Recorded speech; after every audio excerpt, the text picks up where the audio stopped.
మనం ఆ రకంగా కూల్చడం మంచిది కాదు. ఇవాళ బాధ ఏంటంటే రాత్రి నిన్న 11 గంటలకు పోలీసులు వచ్చారు ఇక్కడికి. రాత్రి 11 గంటలకు పోలీసులు ఎంఆర్ఓ వచ్చి కనీసం నోటీస్ లేదు, విషయం లేదు, అసలు ఈ ల్యాండ్ తీసుకుంటున్నారు అనేటువంటి విషయాన్ని పీఠాధిపతికి గాని ఈ పీఠాన్ని నిర్వాహకులకు గాని ఒక మాట కూడా చెప్పలేదు. పేపర్లో వచ్చిన వార్త, పేపర్లో కేబినెట్ లో నిర్ణయం అయిపోయిందని పేపర్లో వార్త. రాత్రి పోలీసులు ఎంఆర్ఓలు వచ్చేసినారు. నేను ఉదయం ఇక్కడ 8 గంటలకు ఏదో కూల్చేటట్టున్నారు సార్, తహసీల్దార్లు వచ్చిండ్రు, వందలాది మంది పోలీసులు వచ్చిందంటే పొద్దున్నే నేను ఇక్కడికి వచ్చిన. నేను వచ్చేసరికి ఇక్కడ వందలాది మంది పోలీసులు ఉన్నారు. నన్ను చూడంగానే పోలీసులంతా పారిపోయారు. నేను వచ్చినప్పుడు పోలీసులు ఉన్నారు, నేను పీఠం లోపలికి వచ్చి బయటకు రాగానే పోలీసులందరూ పారిపోయింది ఇక్కడ నుంచి. అంటే ఎందుకు దాక్కుంటున్నారు పోలీసులు? రాత్రి పోలీసులు ఎందుకున్నారు? ఆ వీడియోలు ఉన్నాయి, రిలీజ్ చేస్తాం. పొద్దున నేను వచ్చినప్పుడు పోలీసులు ఉన్నారు ఇక్కడ. అంటే నేను రాగానే పోలీసులంతా పారిపోయారు. ఇక్కడ ఒక తహసీల్దార్ ఉండే, ఇందాక నేను వచ్చినప్పుడు ఆర్ఐ ఉండే, వాళ్ళు పారిపోయినారు. అంటే మేము రాగానే ప్రశ్నిస్తామని, దొరికిపోతామని ఎంఆర్ఓ, గిరిదావరి, పోలీసులు అంతా పారిపోయినారు. అంటే ఏంది మీ ఉద్దేశం? అర్ధరాత్రి పూట దేవాలయాన్ని, మఠాన్ని కూల్చేస్తాము, నోటీసులు ఇయ్యము, చట్ట ప్రకారంగా మేము పద్ధతులు పాటించము అని చెప్పడమేనా? నేను బాధతో అడుగుతున్నా, మంత్రి గారు శ్రీధర్ బాబు గారు, మీకైనా ఆ రేవంత్ రెడ్డి కంటే లేకపోవచ్చు, దేవుడు అంటే విశ్వాసం ఉందో లేదో నాకు తెలియదు. మరి శ్రీధర్ బాబు గారు మీరైనా ముఖ్యమంత్రి మీద ఒత్తిడి తేవాలి కదా. మీరు ఆ కేబినెట్ లో మంత్రిగా ఉండి ఏ రకంగా ఈ మఠాన్ని కూల్చడానికి మీరు ఒప్పుకున్నారు, ఈ దేవాలయాన్ని కూర్చడానికి మీరు ఎలా ఒప్పుకున్నారు అని నేను అడుగుతా ఉన్నా. ఇప్పటికైనా దయచేసి శ్రీధర్ బాబు గారు చొరవ చూపాలి, ఈ మఠాన్ని, దేవాలయాన్ని కూల్చకుండా కాపాడండి. పక్కనే రేవంత్ రెడ్డి అల్లుడు రమేష్ రెడ్డి ఆయన అనుయాయులకు ఇచ్చిన 17 ఎకరాల భూమి ఉన్నది. అక్కడ కావాలంటే హైదరాబాద్ మెట్రో వాటర్ వర్క్స్ వాళ్ళకి ఆ ల్యాండ్ ఇచ్చి అక్కడ మీరు ఎంతైనా నిర్మాణం చేయండి, దానికి అభ్యంతరం లేదు. స్థలం లేక కాదు, మీరేదో కక్షతో చేస్తున్నారు. కేసీఆర్ గారు ఈ మఠానికి ల్యాండ్ ఇచ్చారు, కేసీఆర్ గారి హయాంలో ఈ దేవాలయం నిర్మించబడ్డది, కేసీఆర్ గారి ఆనవాళ్లు లేకుండా చేస్తా అని చెప్పి మఠాన్ని, దేవాలయాన్ని కూడా కూల్చేటువంటి కుట్రలకు పాల్పడతా ఉన్నావు. ఇలా కేసీఆర్ ఆనవాళ్ళైన రైతు బంధు బంద్ చేసినావు, కేసీఆర్ కిట్టు బంద్ చేసినావు, ఫీజు రియంబర్స్మెంట్ బంద్ చేసినావు, చివరికి ఆ గుడిని, మఠాన్ని కూడా వదలవా నువ్వు? ఇదేం సాంప్రదాయం అని అడుగుతా ఉన్నా. పొద్దున స్వామీజీ గారు చెప్తున్నారు, రోజు ఆలయంలో పూజలు జరుగుతుంటే మా బ్రాహ్మణులు వెళ్లి పూజకు వెళ్తుంటే పోలీసులు పూజ చేయొద్దని ఆపారట. ఈరోజు పూజను ఎట్లా ఆపుతారు? పూజ ఈరోజు జరుగుతుందా? సంవత్సరాల నుంచి ఆలయంలో పూజలు జరుగుతా ఉన్నాయి. ఈరోజు ఉదయం పోలీసులు అడ్డుకొని మీరు పూజ చేయడానికి వీల్లేదు, దేవాలయంలో పూజ చేయడానికి వీల్లేదని చెప్పే హక్కు నీకెవడిచ్చిండు రేవంత్ రెడ్డి? నువ్వెవడివి?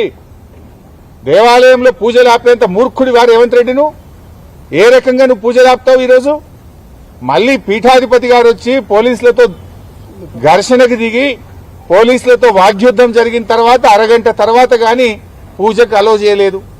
పూజలు ఆపే సంస్కృతి ఎక్కడిది? దేవాలయంలో ఏదైనా పూజలు ఆపుతాడా? ఇది ఎక్కడి పద్ధతి అని నేను రేవంత్ రెడ్డిని అడుగుతా ఉన్నా. ఎందుకు వందలాది మంది పోలీసులను అర్ధరాత్రి పూట ఇక్కడ ఎందుకు పెడుతున్నావు? కనీస పద్ధతి లేదా? దానికో విధానం లేదా? ఇదేం సంస్కృతి అని చెప్పి కూడా ఈరోజు నేను అడుగుతా ఉన్నా. రాత్రి 12:30కు లోపలికి ఎట్లా వస్తారు? రాత్రి 12:30కు నిన్న పోలీసులు లోపలికి వచ్చి ఏ రకంగా ప్రశ్నిస్తారు? ఏసీపీ గారు వచ్చి ఏ రకంగా భయభ్రాంతులకు గురి చేస్తాడు? దానికో పద్ధతి ఉండదా? భూమి తీసుకుంటే నోటీసు ఉండదా? మాట్లాడే దానికి సంస్కారం ఉండదా? అయినా మీరు కేబినెట్ లో నిర్ణయం తీసుకే ముందు ఒక పీఠాధిపతిని మాట్లాడి గౌరవంగా అది మాట్లాడేటువంటి సంస్కృతి, సాంప్రదాయం లేదా మీకు? ఏవి మాట్లాడకుండానే నీ ఇష్టం వచ్చినట్టుగా కేబినెట్ లో నిర్ణయం తీసుకుంటావు. పీఠాన్ని కూలుస్తా, దేవాలయాన్ని కూలుస్తా, అన్నదాన సత్రాన్ని కూల్చేస్తా, వేద పాఠశాలను కూల్చేస్తా అంటే మేము చూస్తూ ఊరుకోవడానికి సిద్ధంగా లేం. ఎంత దూరమైన పోరాటం తప్పకుండా ఈ దేవాలయ పరిరక్షణకు బీఆర్ఎస్ పార్టీ నిలబడుతుంది. బీఆర్ఎస్ ప్రభుత్వం ఈ భూమిని ఇచ్చింది, బీఆర్ఎస్ ప్రభుత్వం ఈ మఠాన్ని నిర్మాణానికి ఆ రోజు సహకరించింది. దీనిని కాపాడుకునే బాధ్యత కూడా మాది. ఇలా హైదరాబాద్ లో ఈ మఠం కింద 16 దేవాలయాలు, లక్షలాది మంది భక్తులు, ఎంతో మంది కూడా ఈ మఠం కింద ఈ పూజలు చేస్తూ ఉంటారు.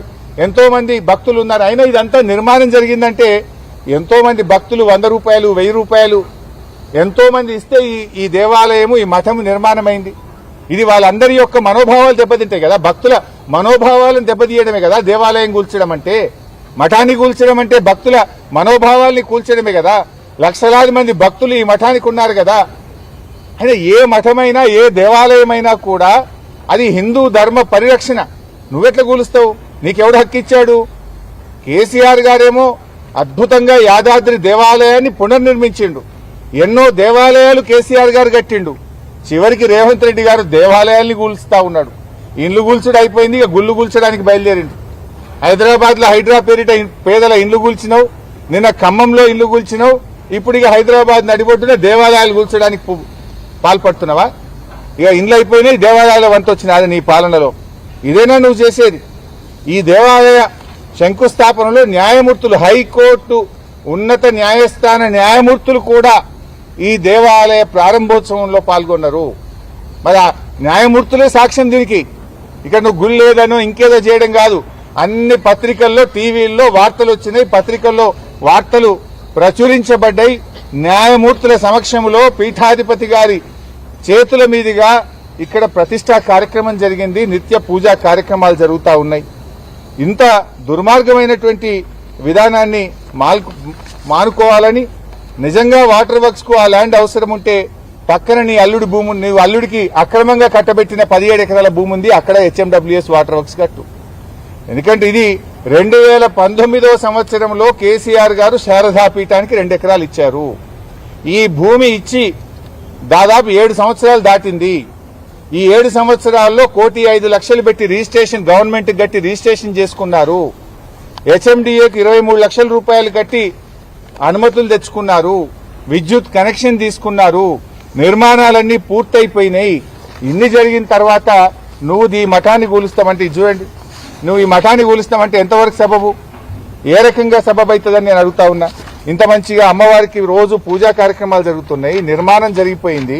నువ్వు ఏది జరగనట్టుగా నువ్వు చిత్రీకరించి రాత్రికి రాత్రి కూల్చేసే ప్రయత్నం చేస్తే ఎవరు కూడా ఊరుకోవడానికి సిద్ధంగా లేరు. ఇది ఆ దేవాలయ ప్రతిష్టా కార్యక్రమం పెద్ద స్వామీజీ గారు చేశారు. న్యాయమూర్తులు కూడా అందరు ఇక్కడ మనం కనబడతా ఉన్నారు. ఇక్కడ వారందరి సమక్షంలో ఈ కార్యక్రమం జరిగింది. ఇంకోటి ల్యాండ్ లేక కాదు కదా, భూమి లేక కాదు కదా. ఎందుకు పగబడుతున్నావు? దేవాలయం ఎందుకు పగబడుతున్నావు? కూల్చుడు నీకు రోజు ఒకటి కూలిస్తే తప్ప నిద్ర పట్టదు అయింది, తిన్నది అరగదు అయింది రేవంత్ రెడ్డి నీకు. ఇండ్లు కూలిస్తే, పేదలు రోడ్డు మీద పడితే నీకు కంటి మీద నిద్ర పడుతుందా? నిన్న ఖమ్మంలో కూలిస్తే ఈ బతుకులు 800 మంది జీవితాలు రోడ్డు మీద తెచ్చిన, ఇవాళ మళ్ళీ గూడెం పడబడ్డావు. పొద్దుగా లేస్తే కూలగొట్టుడేనా? ఇది ఇన్ఫర్మేషన్ యాక్ట్ లో నేను అడిగింది. ఇవో నీ అల్లునికి కట్టబెట్టిన కాగితం ఇది. ఇదే సర్వే నంబర్ 2019, 219, 220 సారీ 239, 240 సర్వే నంబర్లో పక్కనే భాగ్యలక్ష్మి మినరల్స్ పేరు మీద నీ అల్లునికి అక్రమంగా కట్టుబెట్టిన కాగితం ఇది. ఇది నేను నోటి మాట చెప్తలేను, ఆధారాలతో సహా చెప్తున్నా. పక్కన 17 ఎకరాల భూమి, రోడ్ అవతల 17 ఎకరాలు ఉంటుంది. నువ్వు రోడ్డు అవతలకి 2 ఎకరాలు ఎందుకు ఉంచుకుంటున్నావే? ఎందుకు ఈ శారదా పీఠం మీద పగబట్టినావు? ఎందుకు దేవాలయాల మీద పగబట్టినావు? ఇదే దొరికిందా? ఆ పక్కన 17 ఎకరాలను తీసుకో. ఇది కూడా అక్రమ మైనింగ్. యాక్చువల్ గా హెచ్ఎండిఏ రూల్స్ కు విరుద్ధంగా నువ్వు ఓఆర్ఆర్ కు కిలోమీటర్ దూరంలో నీ అల్లునికి ఇంత పెద్ద గుట్టలు అప్పచెప్పి కోట్లాది రూపాయల ప్రజాధనం కొల్లగొడతా ఉన్నారు. ఓపెన్ యాక్షన్ పెట్టొచ్చు కదా. ఏ రకంగా నామినేషన్ బేసిస్ లో నీ అల్లునికి 17 ఎకరాలు కట్టబెట్టినావు? అది ప్రజాధనం కాదా? యాక్షన్ పెడితే కోట్ల రూపాయలు ప్రభుత్వానికి ఆదాయం వస్తుండే. యాక్షన్ పెట్టకుండా లోపల కాగితం పెట్టించి 17 ఎకరాలు నీ అల్లుడికి ఇచ్చి గుట్టల్ని కొల్లగొడుతున్నావు. ఆ గుట్టలను కంకర చేసి నీ అల్లుడికి చుట్టూ కట్టి అన్ని రియల్ ఎస్టేట్ కంపెనీలు అల్లుని దగ్గరనే కంకర కొనాలని, లేకపోతే నీకు అనుమతులు రావని అక్రమ క్రషర్ పెట్టిస్తావు, అల్లుని కంకర అమిపిస్తావు. ఇదా నువ్వు చేసేది? నీ అల్లుడి మనుషులు. ఇది ప్రభుత్వం, నేను సమాచార హక్కు చట్టం కింద నేను అడుగుతూ ఇచ్చిన సమాధానం. ఇది ప్రజల ముందు పెట్టున్నా. దీనికి సమాధానం చెప్పు. క్యాన్సిల్ చేయి, అక్రమ క్రషర్ ను క్యాన్సిల్ చేయి. ఇప్పుడు ఆల్రెడీ అక్కడ క్రషర్ పెట్టిండ్రు, ఆ మిక్సర్స్ దాని ఏమంటారు, రెడీమిక్స్ ప్లాంట్లు కూడా పెట్టిండ్రు. అందులో 2 పెట్టిరట, ఇంకా 3 పెట్టారట, 5 మిక్సర్లు పెట్టారట. ఇక రెడీమిక్స్లు పెట్టి అల్లుడి వ్యాపారం చేయిస్తావు. నీ అల్లుడి వ్యాపారం కోసం దేవాలయం కూలుస్తావా? నీ అల్లుడి కోసం పీఠాన్ని కూలుస్తావా? ఇదేం పద్ధతి అని నేను అడుగుతా ఉన్నా. తక్షణమే ఈ శారదా పీఠాన్ని, అమ్మవారి దేవాలయాన్ని కూల్చే ఆలోచన మానుకోండి. పొయ్యేగాలం దాపరిస్తే గిట్లాంటి ఆలోచనలే పుడతాయి. నీకేదో పొయ్యేగాలం దగ్గర పడ్డట్టుంది, అందుకే దేవుని తెరువు వస్తున్నావు. దేవుని తెరువు వచ్చినోడు ఎవడు దక్కడు. ఆ శాపం తగులుతుంది నీకు. నువ్వు ఇప్పటికైనా పిచ్చి పిచ్చి ఆలోచనలు బంద్ చేసి దేవాలయాల పరిరక్షణకు పూనుకో, దేవాలయాల నిర్మాణాన్ని చేయగాని కేసీఆర్ ఆనవాళ్లు జరిపేస్తా అనే పేరు మీద దేవాలయాన్ని కూలిస్తే ఎవరు కూడా చూస్తూ ఊరుకోవడానికి సిద్ధంగా లేం.